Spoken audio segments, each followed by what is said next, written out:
J'aimerais, avec vous, pas nous poser la question, mais oui, peut-être nous poser la question de savoir en fait si nous sommes désireux d'apprendre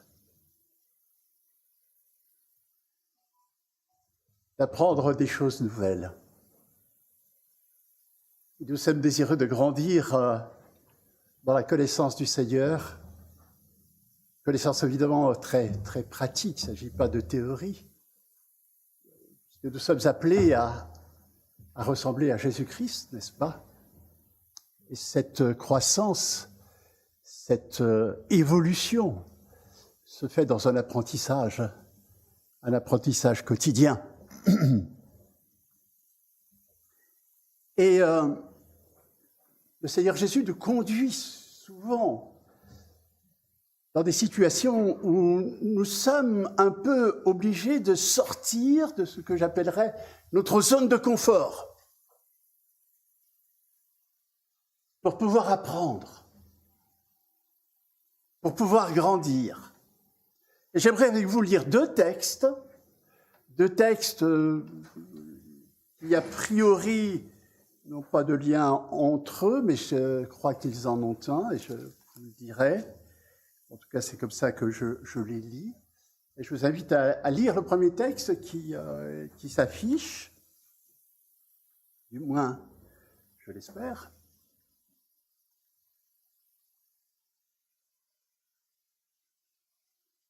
C'est bon? Il arrive.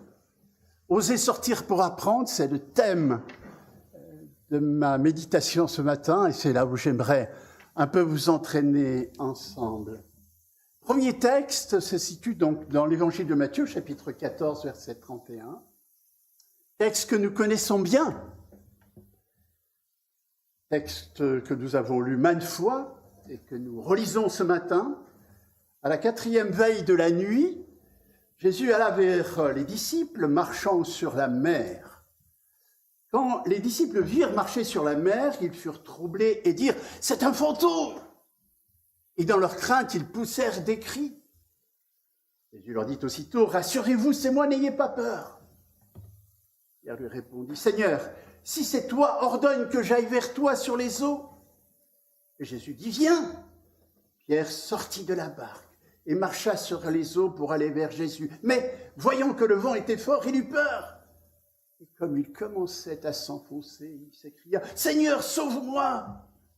Aussitôt, Jésus étendit la main et lui dit « Homme de peu de foi, pourquoi as-tu douté ?» Certains exégètes, à la fin de « Pourquoi as-tu douté ?» considèrent que c'est plutôt un encouragement à ce que sa foi grandisse, plutôt qu'un reproche de manque de foi. Je vous laisse cette réflexion. Et puis, deuxième texte qui se situe peu de temps avant la mort de Jésus, avant Pâques. Les disciples vont à Jérusalem pour fêter la Pâques. Ils vont à Jérusalem donc en tant que pèlerins. Et Luc nous dit ceci, comme s'accomplissait le temps où il allait être enlevé au ciel, Jésus, le visage déterminé, prit la route de Jérusalem. Il envoya en avant de lui des messagers. Et ceux-ci se mirent en route et entrèrent dans un village de Samaritains pour préparer sa venue. Mais on refusa de le recevoir parce qu'il se dirigeait vers Jérusalem. Voyant cela, les disciples Jacques et Jean dirent « Seigneur, veux-tu que nous ordonnions qu'un feu tombe du ciel et les détruise ?» Mais Jésus, se retournant, les réprimanda. Ils partirent pour un autre village. Alors le texte que j'avais choisi, c'est que Jésus dit « Je ne suis pas venu faire mourir, mais pour faire vivre, pour donner la vie. » Voilà les deux textes que nous méditerons. Alors nous les prendrons un petit peu à l'envers. Nous méditerons d'abord le texte sur cette traversée de la Samarie et sur cette confrontation entre les disciples et les Samaritains. Oser sortir pour apprendre. Tu peux passer la deuxième, voilà. Et je vous propose ces 4 points de repère.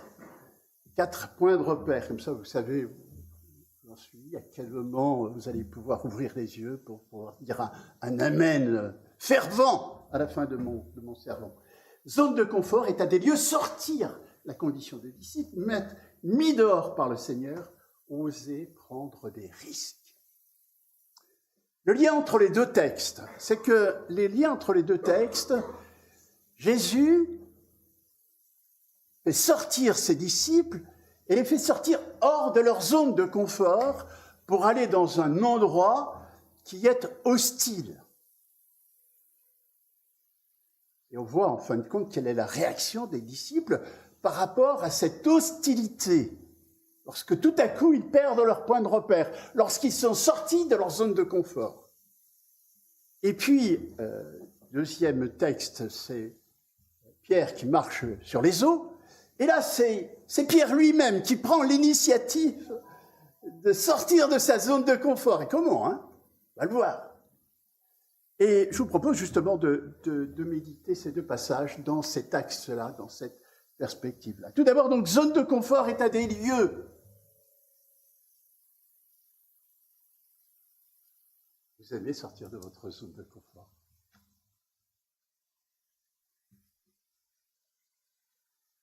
Quand vous venez le dimanche matin, vous aimez entendre des choses qui vous rassurent. On est entre nous, on est bien.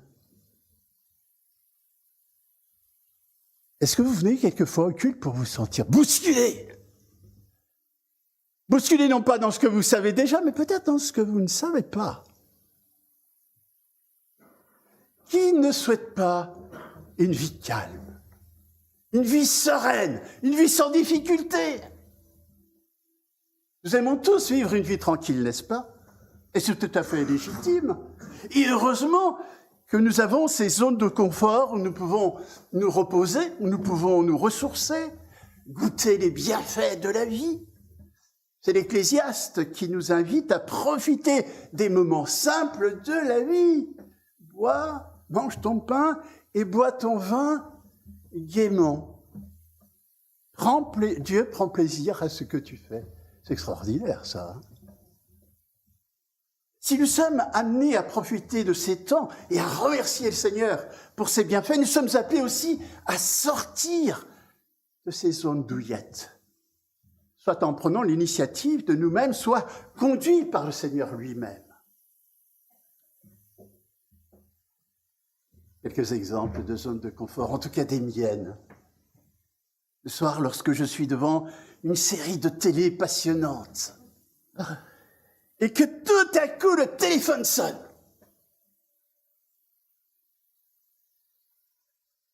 Et alors là, je me dis, je regarde d'abord le nom qui s'affiche. Faites comme moi. Et là, vous savez que vous allez en avoir pour 1h30, quoi. Minimum. Qu'est-ce que vous faites là? Vous laissez sonner?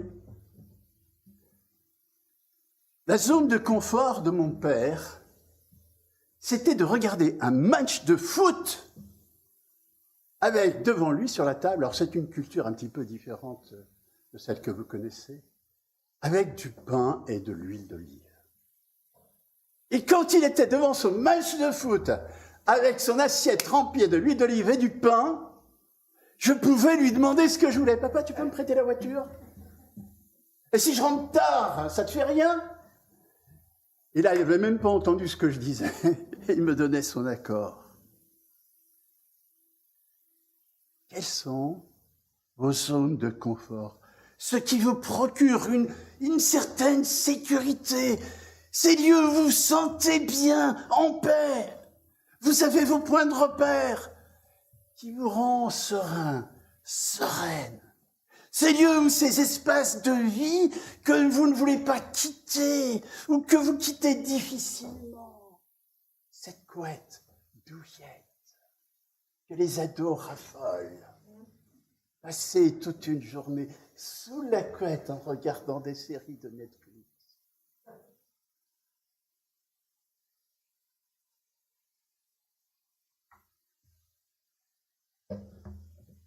Mais voilà, sortir de notre zone de confort, Je peux passer à la deuxième diapo, s'il te plaît.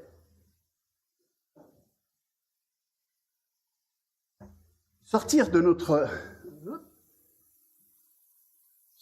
notre zone de confort est la condition sine qua non pour être élève de Jésus, ou être disciple. C'est la même chose. Nous savons que les disciples, que l'appel que Jésus a lancé à ses disciples, est un appel à sortir de leurs habitudes pour leur suivre. Et l'appel se résume en une seule phrase. Qui peut me la dire? Pardon? Viens et suis-moi. Renoncer à soi-même, c'est la conséquence, Laurence. Viens et suis-moi. Viens et suis-moi. Et qu'est-ce qu'ont fait les disciples que Jésus l'a appelé? Ils ont tout laissé. Certains ont laissé leur entreprise de pêche. Certains ont laissé leur filet pour suivre Jésus. D'autres leur bureau de taxes ou l'hôtel des impôts. Et je suis certain que parmi vous, plusieurs ont quitté leur lieu familier pour suivre le Christ. Un travail trop entreprenant pour être plus disponible pour l'œuvre de Dieu. Mais comme je disais, c'est pas naturel. C'est pas facile. Il faut parfois se faire violence pour sortir de sa zone de confort. Je suis convaincu que si je posais la question, cette question, voulez-vous grandir en Christ? Cette question que j'ai posée. Chacun d'entre nous dirait quoi? Mais oui, bien sûr que je veux grandir. Je veux ressembler à Christ. Chacun d'entre nous dirait oui, bien évidemment. Naturellement, nous voulons grandir en Christ. Mais à condition que cette croissance se passe dans ma zone.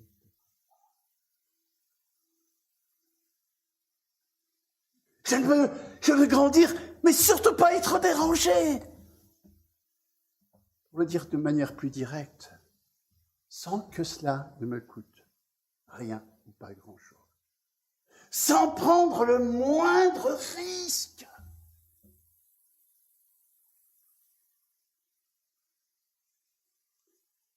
Une vieille chanson populaire.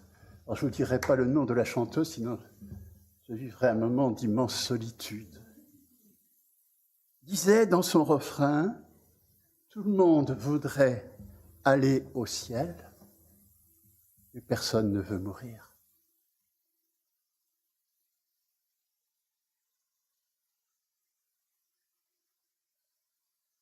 Je n'ai pas choisi de sortir de ma zone de confort il y a une année. Muriel non plus. Le Seigneur nous y a poussés.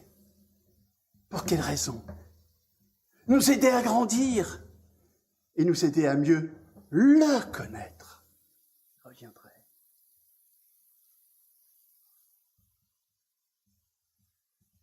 Je veux passer l'autre diapo. Encore une fois. La suivante encore. Encore. Dehors par le Seigneur. Jésus, dans ce passage où il traverse la Samarie, entraîne ses disciples hors de leur zone de confort. Et ce séjour en Samarie est un exemple parlant.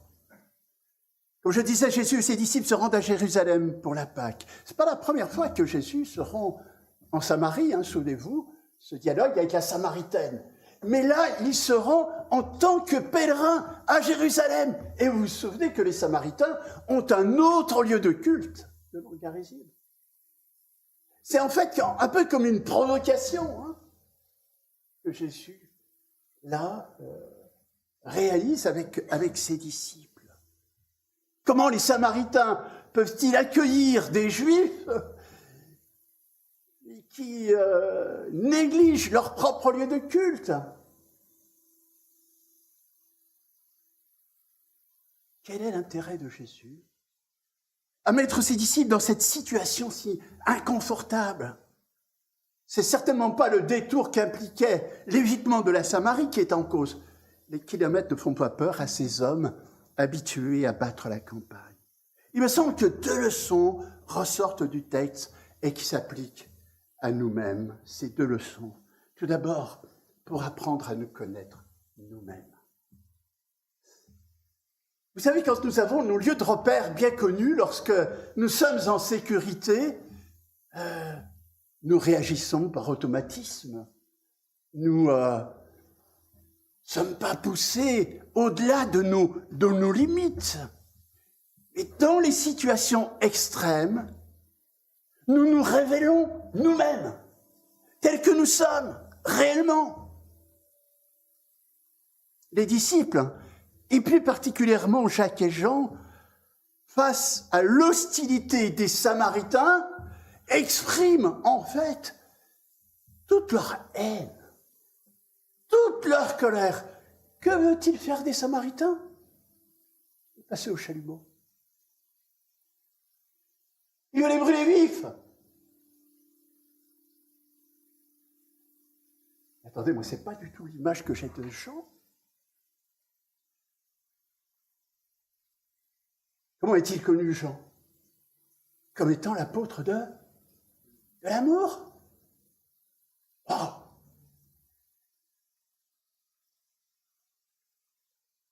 Alors Jean va grandir, parce que Jésus va le faire grandir en l'amenant hors de ses zones de confort.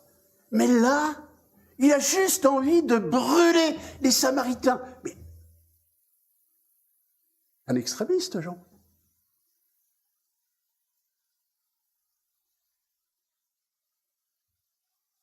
Certains évoqueront la fatigue.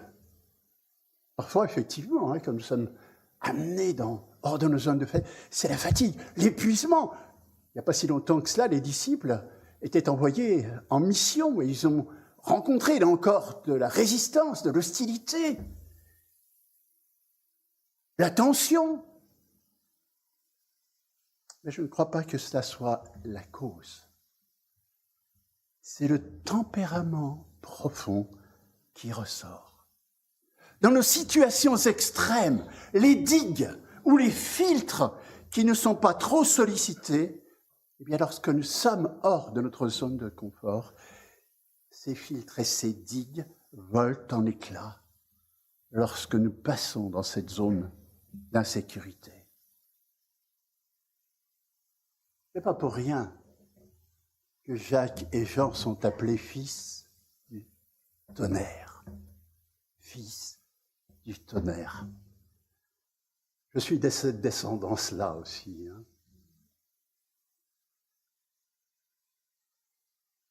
Oui, le contexte n'est pas ce qui crée, mais il est un facteur aggravant, révélateur de mon tempérament. Que faisons-nous lorsque ces situations inconfortables jouent le rôle de miroir et nous renvoient une image de nous-mêmes peu glorieuse?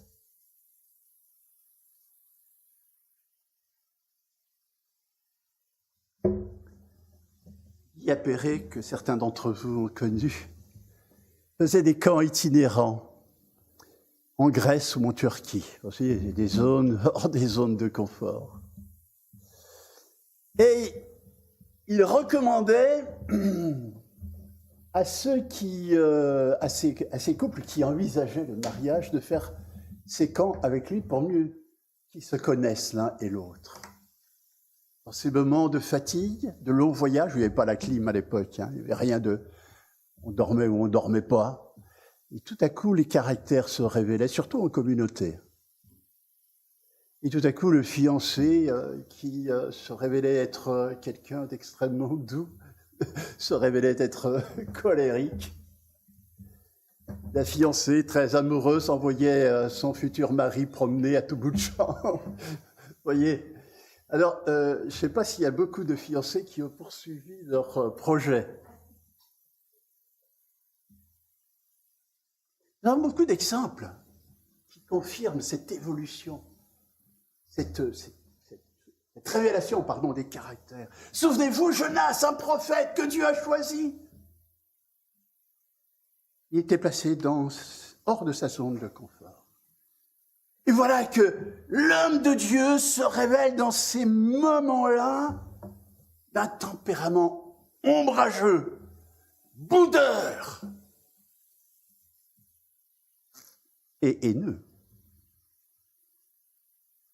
Jean-Marc, moins connu celui-ci, cousin de Barnabas, compagnon de voyage de Paul et Barnabas lors de son premier voyage. Homme courageux qui abandonne sa fragilité, sa peur se révèle dans ces moments-là. Que dire de Moïse? Moïse qui commence son entrée en scène sur la place publique par un crime. Dieu va le transformer, le changer. Et à la fin de son ministère, amené dans une zone hors de sa zone de confort, que fait-il? Il retrouve son ancienne nature. Il se met en colère contre le peuple. Ça va lui coûter cher. Et alors, il y a quelque chose de très intéressant dans ce passage. C'est qu'en fait, Jacques et Jean vont faire quelque chose de surprenant et quelque chose qu'il nous faut imiter. Parce que ces disciples ont une certaine naïveté. Que font-ils juste avant quand même d'envoyer le feu du ciel? Ils demandent, ils prient. Ils ont encore cette lucidité extraordinaire dans leur haine, ils prient. Jésus, veux-tu que nous brûlions ces Samaritains? L'idée est terrible, mais je trouve qu'il y a quand même une certaine, comment dire, un côté spirituel là-dedans.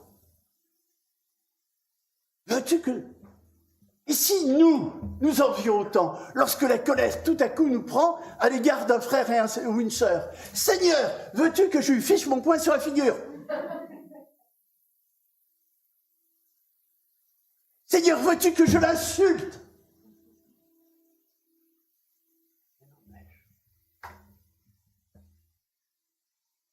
Pouvoir dire cela à Dieu, tout à coup nous remet en place.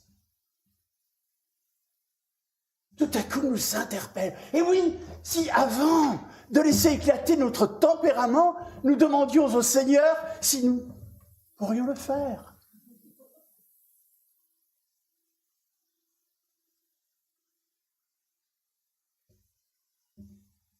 Mais bon, peut-être que vous avez des prières beaucoup plus spirituelles que les miennes.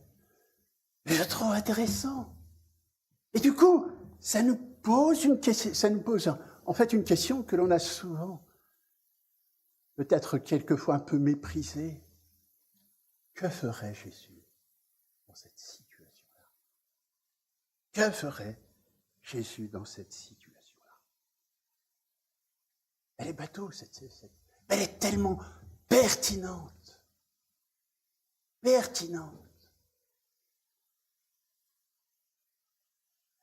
Est-ce que c'est ces paroles-là que tu utiliserais? Est-ce que c'est de cette manière que tu réagirais? Et puis enfin, ça nous apprend aussi le projet de Dieu. Je ne suis pas venu pour faire mourir, mais pour sauver. Il y a deux théologiens qui enseignaient dans la même école et qui sont allés se promener. Et ils étaient heureux de pouvoir se détendre, de pouvoir parler les deux ensemble, dans un endroit tranquille. Et puis malheureusement, ils ont vu au bord de l'endroit bord du lac où ils voulaient s'arrêter pour pouvoir profiter, un groupe de jeunes avec guitare, vous voyez, un bruit phénoménal. Et l'un des deux théologiens dit à l'autre, c'est fichu, là, pour une balade tranquille. Et l'autre se dit, mais ce groupe-là, on pourrait essayer de nous joindre à eux. pour leur parler de l'Évangile. 2 théologiens, 2 visions différentes sur le monde. 2 visions différentes sur le monde. Ils voyaient ce groupe de manière totalement différente. Dans les situations où nous sommes placés hors de notre zone de confort, de ces matins où nous nous levons et nous avons simplement l'impression que tout va de travers. Ça vous jamais arrivé? Il a tout envie d'envoyer promener. Il a juste envie d'aller se recoucher.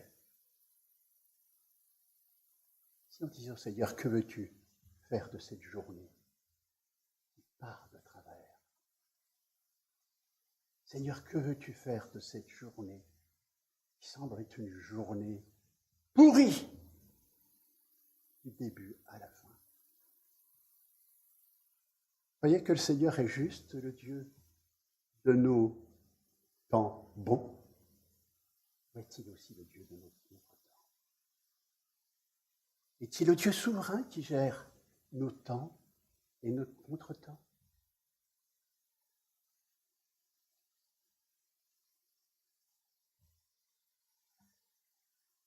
Deuxième,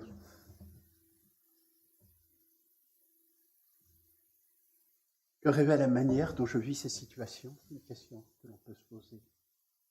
Que ferait ou que dirait Jésus à ma place? Je vais vite sur le deuxième et ce sera plus court. Voilà, c'est quelques exemples. Jean, sur mes fils du tonnerre, deviendra l'apôtre de l'amour.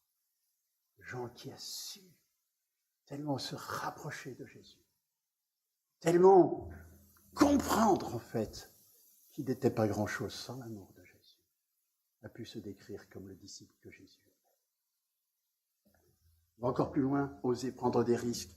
Je vais très vite, parce que cette histoire est intéressante. Il y a donc tout cet aspect, cette partie où Jésus nous emmène, n'est-ce pas, hors de notre zone de confort, mais il y a cette histoire où, là, c'est Pierre qui prend l'initiative, une initiative tout à fait personnelle. Jésus ne leur a rien demandé, n'est-ce pas? Ce n'est pas Jésus qui invite ses disciples à sortir de leur zone de confort, mais c'est Pierre lui-même qui prend tous les risques. C'est lui qui fixe en quelque sorte la hauteur de la barre de sa foi. Jésus ne lui a rien demandé. Il vient au contraire à leur rencontre pour les rassurer dans un lieu agité. Et je me pose la question, mais quelles sont les motivations de Pierre? Je ne sais pas, mais certains diront qu'il est pétri d'orgueil. C'est possible, mais j'aurais plutôt tendance à croire qu'il a envie de montrer à son maître qu'il l'aime. Pierre est un peu comme un chiot, vous savez, qui court dans tous les sens et il veut montrer à son maître qu'il est là. Mais il est très maladroit. Et Pierre veut montrer à Jésus qu'il l'aime et il veut le rejoindre. Et cet enthousiasme immodéré, un jour lui coûtera cher puisqu'il reniera son maître. Mais n'empêche que je trouve que cet enthousiasme de Pierre mérite, je crois, d'être salué. Ne serait-ce que par la motivation de vouloir montrer à son maître qu'il veut vraiment être à la hauteur de l'intérêt que Jésus lui porte. Et il y a comme ça des moments où on a envie. On a envie de vraiment nous dépasser pour montrer à Jésus qu'on est là, qu'on veut être à la hauteur de cet amour, qu'on veut être à la hauteur du projet qu'il a pour nous. Et parfois, on surjoue notre foi. Notre foi ne suit pas l'amour que l'on a pour le Seigneur. Ça vous est jamais arrivé? On aime le Seigneur, mais tout à coup, la confiance dans certaines situations n'est pas là. Et le manque de foi n'est pas un manque d'amour pour le Seigneur. C'est tout simplement un moment de doute. De doute, est-ce que j'ai bien fait? Est-ce que c'était juste? Et sortir de cette barque, pour Pierre, a été un acte de foi. Qui serait sorti de la barque?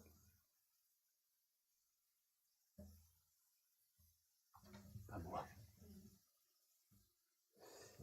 Et les autres disciples qui sont au fond de la barque, ils ont le beau rôle. Vous savez, c'est comme parfois quand il y a toujours dans une classe quelqu'un qui lève la main le premier. Il est toujours en train de lever la main. Et puis les autres, derrière, ne lèvent jamais la main parce qu'ils savent que celui-ci, de toute façon, il va se jeter à l'eau. Ils veulent juste savoir derrière lui, se cachent derrière lui, pour savoir ce qui va arriver. C'est exactement pareil pour les disciples. Ils sont restés dans la barque. Ils sont très contents que Pierre se lance à l'eau pour savoir ce qui va se passer. Il va tenir, il va couler. Mais ce qui est extrêmement intéressant, c'est de voir que même dans ces situations où on a surjoué notre foi, où l'on a pris des risques inconsidérés, là peut-être nous n'aurions pas dû en prendre. Face à notre folie, le Seigneur est toujours là. Il ne va pas laisser Pierre s'enfoncer. Il va lui tendre la main. Il va le rattraper. Pierre, dans ce face-à-face, apprend, après quelques pas, à peur. Le courage du départ, après avoir été invité par le Seigneur, ce courage s'enfuit. Mais trop tard, il s'est jeté à l'eau. Combien de fois avons-nous eu cette impression? Après nous être engagés à quitter notre zone de confort, à éprouver la peur, voire la panique. Et si je n'avais pas assez pour finir le mois? Et si j'avais une bêtise si j'avais fait une bêtise en affirmant ma foi? Et si j'avais fait une bêtise en refusant de m'associer à certaines actions pas très nettes? C'est pas si grave. La peur, le doute du bien fondé de ma démarche, ce sentiment d'insécurité, Pierre le ressent tellement. Pour rejoindre le Seigneur, c'est-à-dire sa volonté, il nous faut parfois nous engager sur un chemin dont nous ne savons pas forcément où il va mener. La seule certitude, c'est que nous l'avons fait parce que le Seigneur répond à notre désir de le rejoindre. Pierre apprend à se connaître. Sa foi n'est pas à la hauteur de son amour pour le Seigneur. Il aime le Seigneur, cela ne fait aucun doute, mais sa confiance a encore besoin de grandir. Et elle grandira aux côtés du Maître. Dans bien des échecs de nos vies, ce n'est pas l'amour pour notre Dieu qui est en cause, mais notre confiance en lui. Pierre n'a jamais cessé d'aimer son Maître. Même quand il le trahit, ce n'est pas l'absence d'amour, mais l'absence de confiance. Pierre va apprendre la fidélité de Dieu, qui se manifeste aussi quand nous avons perdu confiance. Pierre doute, panique, mais le Christ ne laisse pas couler. Et c'est une réalité tellement importante face à nos peurs, face à nos angoisses, face à nos décisions irréfléchies même dans le domaine spirituel. Jésus ne nous laisse pas tomber. Face à notre manque de foi, il nous tend la main, nous repêche, nous remet pour un temps dans notre zone de confort. Il y aura encore un demain où nous pourrons apprendre à faire un peu plus confiance à celui qui nous a tout donné. Sortir de notre zone de confort, je l'ai appris. Si on m'avait dit, Nordine, je crois que ça serait bien que tu ailles à l'hôpital quand même parler à ces docteurs, à ces soignants et à ces aides-soignantes.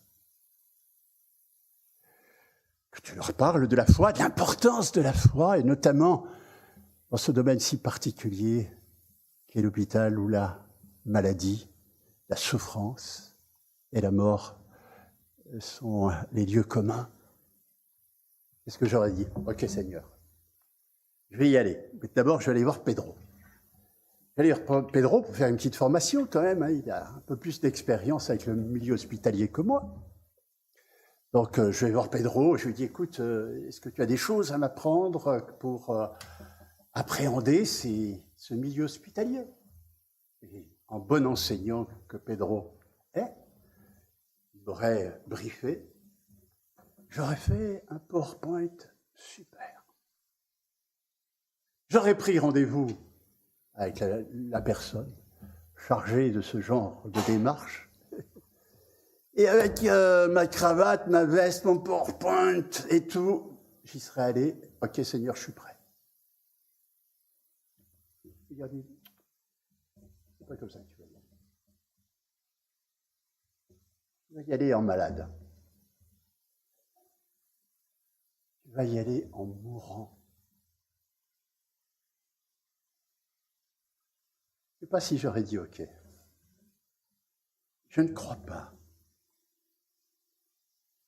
Dans mon scénario initial, j'aurais été dans ma zone de confort. J'aurais, je pense, à peu près maîtrisé le sujet. J'aurais pris des exemples magnifiques. Le Seigneur m'a dit, c'est pas tout à fait comme ça que j'imagine ton témoignage dans ce milieu-là. J'ai appris ce que voulait dire en lui, nous avons le mouvement, la vie et l'être. Il ne se passe pas un jour, mes frères et sœurs, sans que je remercie le Seigneur pour le souffle de la vie, pour la possibilité, ma capacité à déglutir, pour ma capacité à marcher. Hier encore, avec Muriel, nous sommes allés nous promener. Au col des Moises, un col... J'ai fait ce col il y a à la sortie de mon hôpital. J'ai ramé. Cette fois-ci, je le faisais allègrement. Merci Seigneur. Il n'y a pas un jour où je ne pense pas à tout ce personnel soignant avec qui, de manière ou d'une autre, j'ai pu partager ma foi.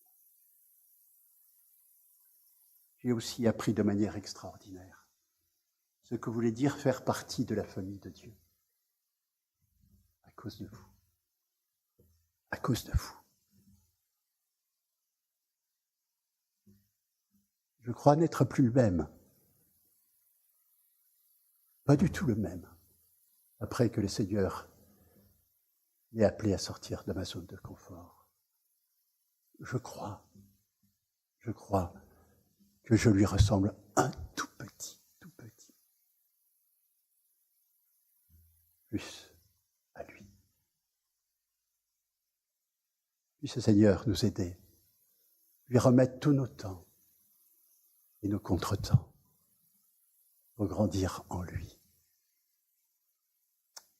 Amen.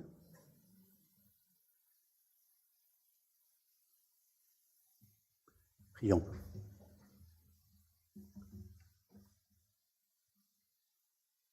Tu connais, Seigneur, nos combats, nos luttes. Tu connais les situations dans lesquelles nous sommes. Tu connais notre état d'esprit.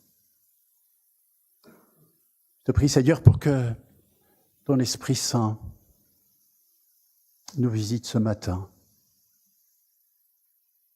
pour que nous puissions reconsidérer peut-être la manière dont nous vivons nos temps difficiles, nos contretemps.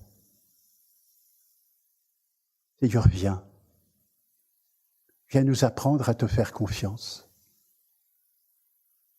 Chaque jour un peu plus, pour que notre vie soit toujours vécue sous ton regard.